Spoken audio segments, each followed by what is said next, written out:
And finally, new rule, you're not going to win the battle for the 21st century if you are a silly people. And Americans are a silly people. That's the classic phrase from Lawrence of Arabia, when Lawrence tells his Bedouin allies that as long as they stay a bunch of squabbling tribes, they will remain a silly people. Well, we're the silly people now. Do you know who doesn't care that there's a stereotype of a Chinese man in a Dr. Seuss book? China. All 1.4 billion of them could give a crouching tiger flying fuck.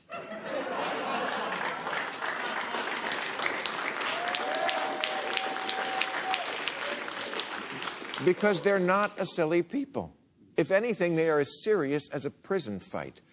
Look, we all know China does bad stuff. They break promises about Hong Kong autonomy, they put Uyghurs in camps and punish dissent, and we don't want to be that. But it's got to be something between authoritarian government that tells everyone what to do and a representative government that can't do anything at all.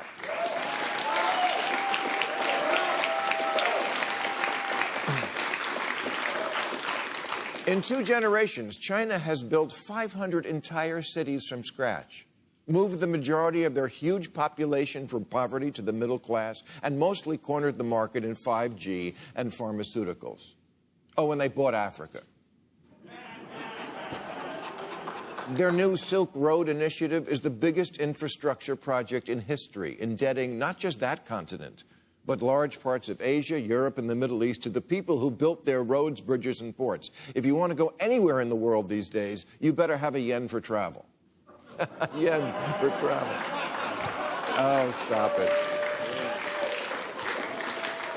In China alone, they have 40,000 kilometers of high-speed rail. America has none. Our fastest train is the tram that goes around the zoo.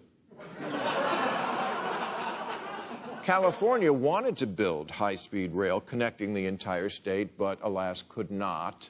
We're $6 billion in the hole just trying to finish the track connecting the vital hubs of Bakersfield and Merced. One small step for nobody, one giant leap if you're a raisin.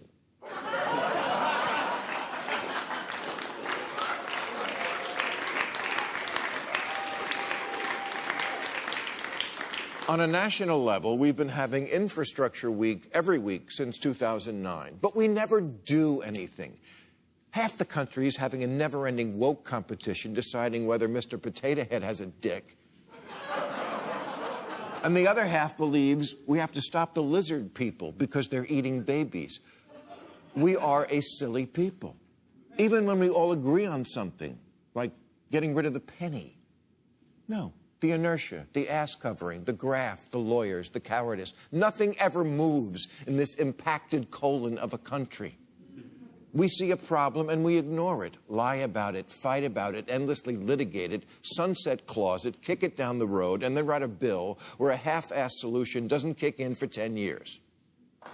China sees a problem and they fix it. They build a dam. We debate what to rename it. That's why their airports look like this, and ours look like this. In San Francisco, it took 10 years just to get 2 bus lines through environmental review. The Big Dig, a tunnel in Boston, took 16 years, and don't get me started on my solar hookup.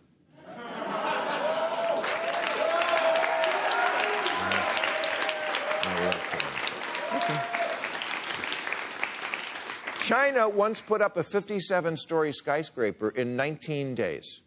They demolished and rebuilt the Sanyuan Bridge in Beijing in 43 hours. We binge watch, they binge build.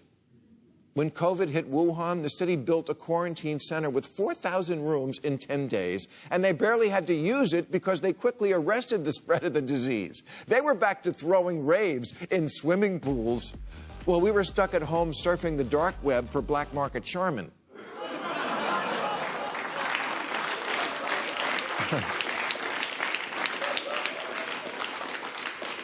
We're not losing to China. We lost. The returns just haven't all come in yet. They made robots that check a kid's temperature and got their asses back in school. Most of our kids are still pretending to take Zoom classes while they watch TikTok, and their brain cells slowly commit ritual suicide. As George Bush once said, is our children learning?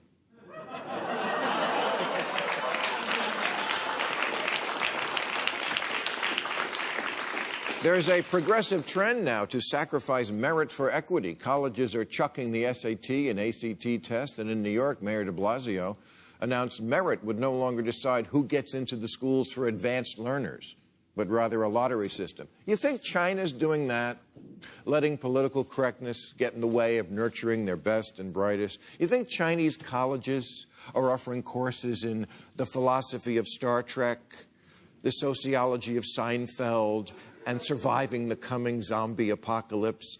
Those are real, and so is China, and they are eating our lunch. And believe me, in an hour, they'll be hungry again.